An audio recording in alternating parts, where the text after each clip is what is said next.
Tabiriba amadi miteng tabiriba singbo ahanba maktada ikai khumnajari. Ngasisu amuk sem saduna pujarikliba film asigi maming The Book Thief. Film asi 3rd October 2013 da Mill Valley Film Festival da ahanba oina release tawkiba war amadi drama da based tawba film amani. Hariba film asi Australian gi aiba Markus Zusak na iba yamna maming chatkiba The Book Thief. Hariba novel aduda based tawraga puthokba film amani.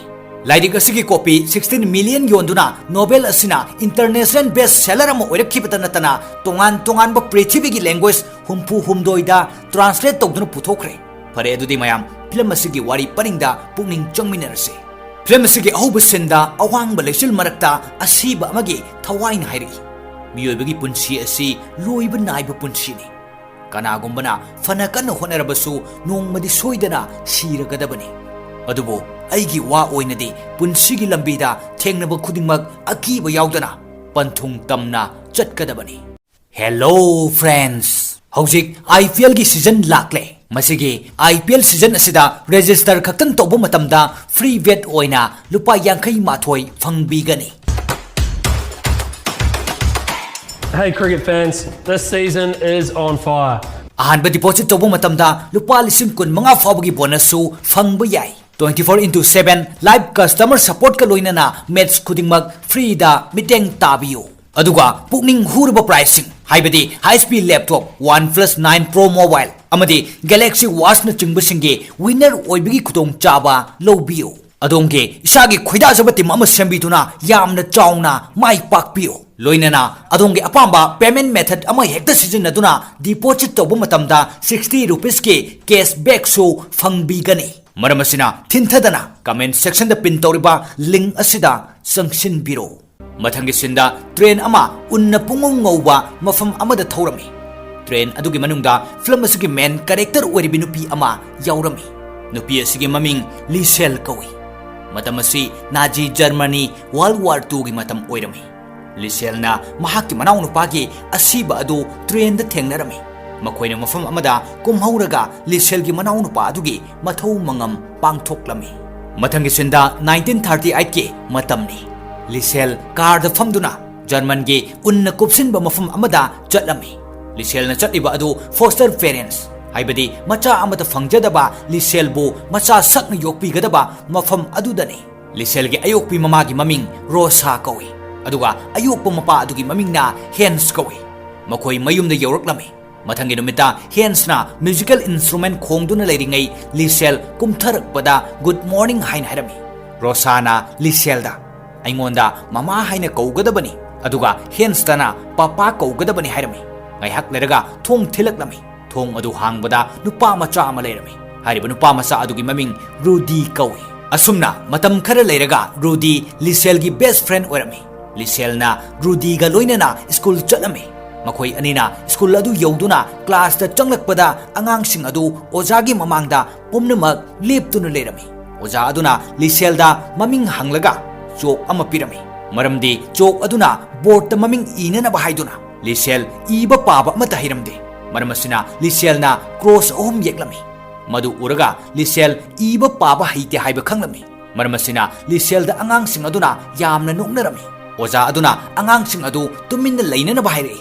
Aduga Liesel da magi famfam aduda chatuna famna basu hairei. Liesel na school dagi halaktuna mayumda lakpada mamana loksin birami. Aduga numidang tumlamdaida mapana good night haiba lakpada Liesel gi manakta lairik ama urami. Aduga hairei. Lairik asi nahakira. Liesel na amuk khumlai. Lairik asi aigini. Aigi inaugi lairikni. Wahi asi taraga Hans na amuk hairei. Nang lairik asi da iribising asi kadino khangbra. Liesel na khangde haina khumlai. Maramdi Liesel iba paba amata haitabana. Hans na amuk hairei. Ay lairik paba ningthina haite. Adubo khara pasi. Asumna hairaga Hans na lairik adu pabirami. Mathangi numita Liesel na uniform setuna angangsingga punduna Germany gi miyoi saithaduna isai saklami. Masiga iroinana November tha 1938 ki matamda ulai.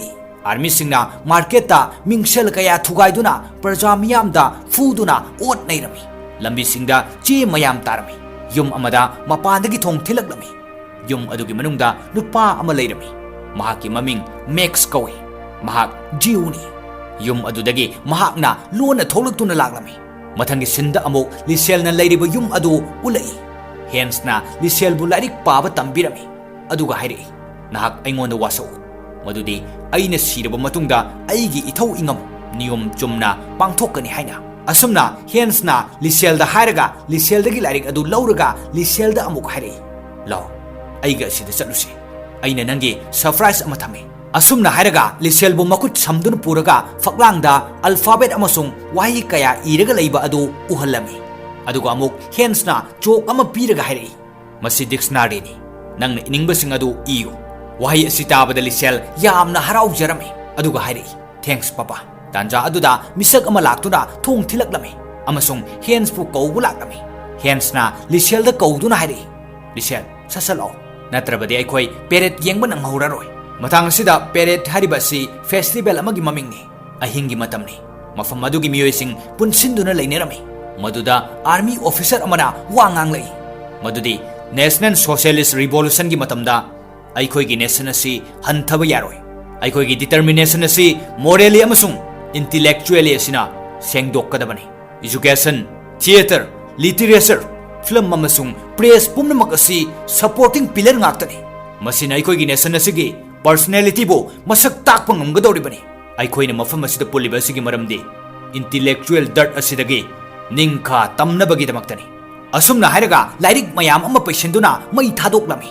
Aduga amuk makha taana hairi. Aikoi na maru phangna muthatkadabani.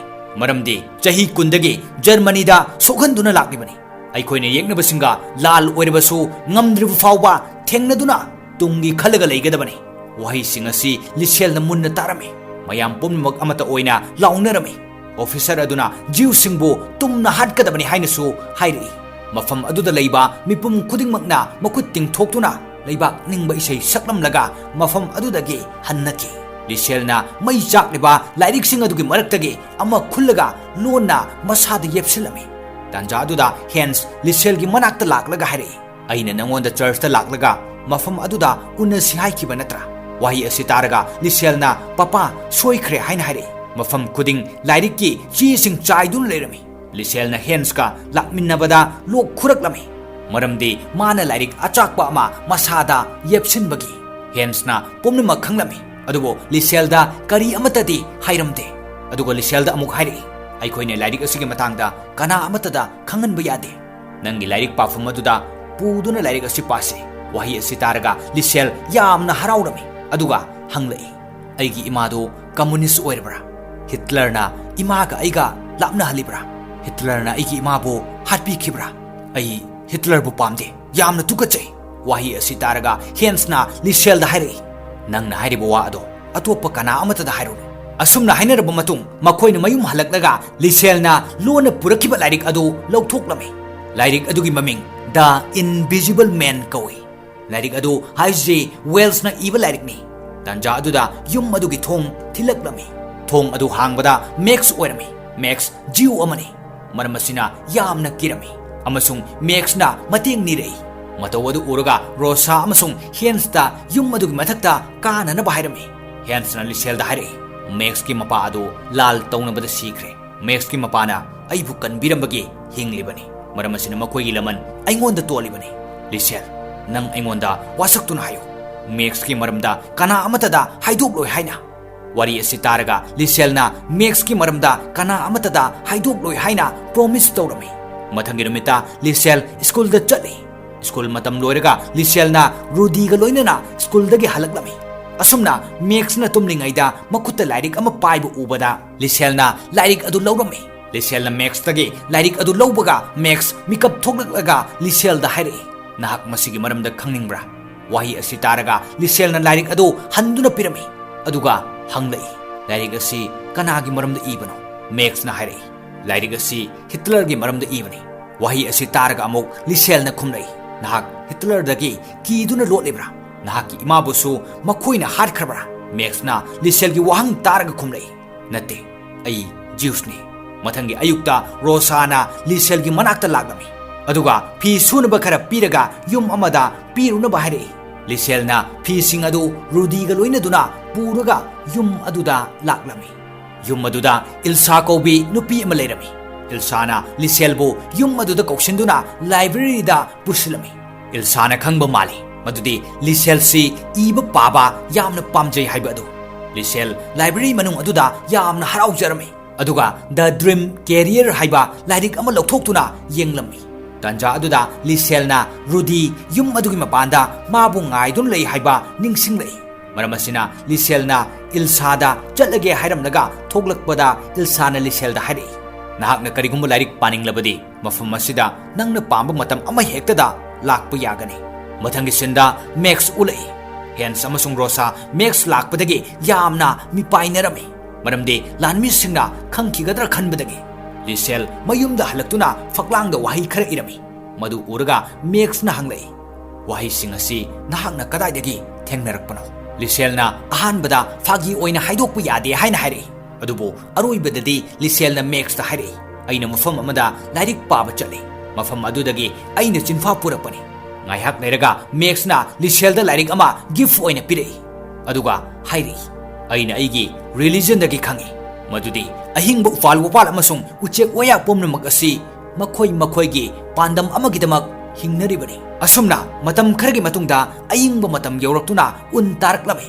Maramasina Max mashangamlamde. Liesel na Max kuine hingduna leiraroi haina khalami. Maramasina Liesel na sikraba manau nupagi wakal tawduna manakta famduna The Invisible Man haiba lairik adu parami. Sakhangdaba ama February gi ayingba nungsit marakta mafam asida laklami. Mahakpo kana amatana khangbiramde. Sakhangdaba aduna sidri fawa. Asumna Liesel na lairik adu paramlaga Ilsagi manakta lona laktuna thongnaudagi library da changlaktuna lairik ama huralami. Maramdi Ilsagi mapuroiba aduna laundry service tawi haiduna sawbagi dama. Asumna Liesel na nongmagi lairik amamam huralami.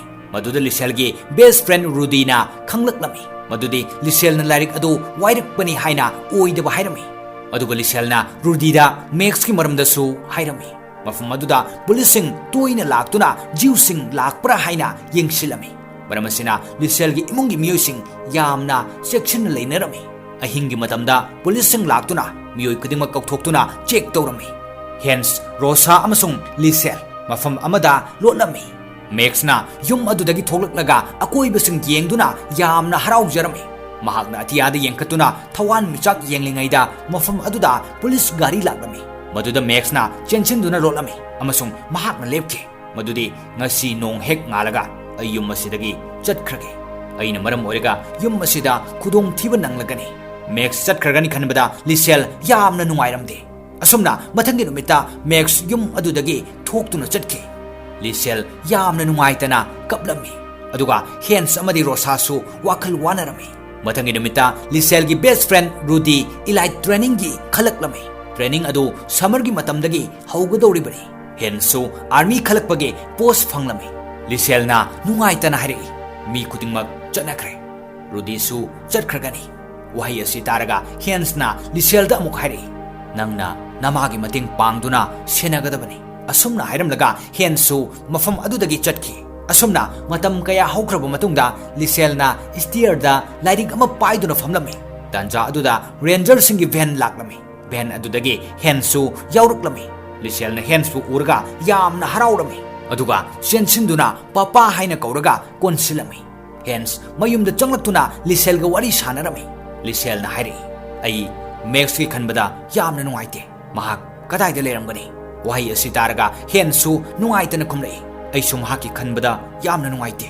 Asumna wari sanaraba matungda langi matam yauraktuna lan tawnarami. Mathangi numita building sing pumnamak kaiduna ningkhairei. Amasung amang ata kaya thoklami.